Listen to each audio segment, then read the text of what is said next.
From the time she was 15, my mother felt she was in charge of the whole mess. But she escaped. My great uncle, with whom she stayed sometimes, used to frequent the local pub, and after closing time, he would gather up all his drinking companions and take them back to his house. There, the drinking continued, and my mother played the piano for them when she was on leave. On one of these evenings, she met my father, who fell in love with her while she was playing the piano and singing a song called Little Brown Bird, almost a Victorian set piece. My father, however, was no callow romantic.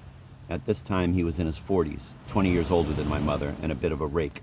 At the age of 4, he had come over to England from Ireland, where his father had run a village post office and was a respected member of the little community. He never made it in England, however. My father grew up in a Birmingham slum, left school at 14, and after various fits and starts, eventually began a quite successful business as a scrap metal merchant.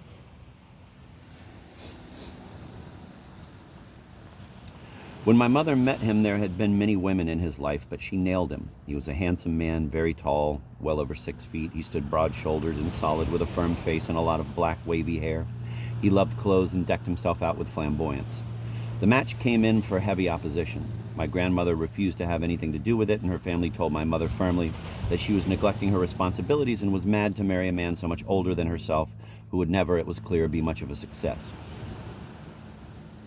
She stood firm, though. My father paid for the wedding, which was poorly attended on my mother's side, and a very successful marriage began. My father loved life and the things of this world. He adored good food and drink. He used to draw and paint and developed an interest in antiques, which he sought out with the zeal of a lover. Filling the house with beautiful things, he loved to travel and would frequently whisk my mother off to the French Riviera. He made quite a lot of money from scrap metal, but never saved a penny of it. What he had, he spent recklessly and generously. When their friends asked him how on earth he could afford to take us all to the south of France every summer, he smiled charmingly and replied, "I can't." He rescued my mother from the grimness of her youth and taught her to enjoy herself. Neither of them ever looked at anyone else. Under his influence, my mother opened out like a flower. From a pudgy adolescent, she became a slim, glamorous woman. She had dark hair, bright, alert eyes, and a full mouth. With my father, she ate and drank like a princess, entertained his enormous circle of friends, and went with them on perilous midnight tobogganing expeditions where, clinging to my father, she hurtled dangerously through the darkness.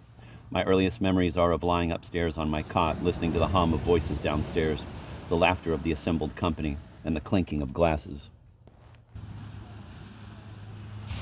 At the outset of her married life, my mother was an indifferent housekeeper. Unlike her neighbors, she sat quite happily amid the breakfast debris, reading the paper until well into the morning.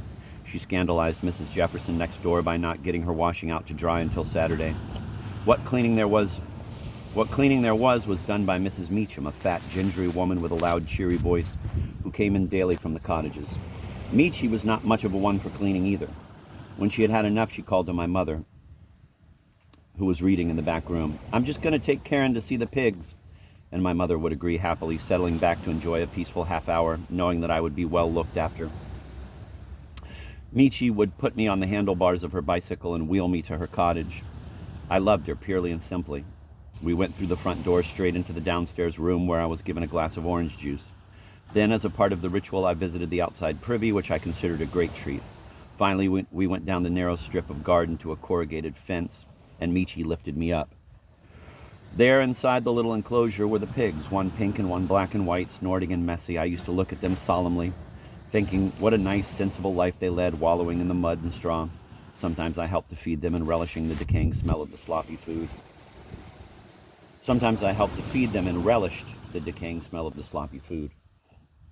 It was even more special when there were squealing little piglets too, shrieking and sleek, fighting to be first at the trough, hankering for life. Next time I went, they had disappeared, and some instinct of self-preservation told me not to ask where they had gone. The sty seemed very empty. Apart from my parents, Michi, and the pigs, I had no other companions. There were no children of my age in Wildmoor, and I lived in a little cocoon of family. I was never lonely. As soon as I could walk and talk, I lived an intensely imaginative life. On Sunday afternoons, my father would take me for a walk. This was a special event. We went right down to the little brook and played poo sticks, and on my way home, I visited all my friends. Certain bushes and trees along the country lanes housed fairies, and we used to knock at a bush, enter, and have tea and a chat. I always felt very proud to show my handsome father to these friends of mine. And he patiently sat there, crouched on a tree stump, pretending to drink tea, entering gamely into the spirit of the thing. He had not been keen to have children initially. He felt he was too old to adapt to their demands, but once we arrived, he loved being a father. He never wanted sons. When I was 3.5, my mother presented me with a sister, Lindsay Madeline. She was too young to play with for a long time. She was a noisy, vivacious baby and extremely restless. As soon as she could sit up, she ruined the pram by forcing her head through the canvas hood. We must have looked an odd trio on our afternoon walks, my mother pushing a battered and muddy pram with Lindsay's head thrust through the hole in the hood, like the figurehead on the prow of a ship, waiting patiently while I stood chattering into a thorn bush.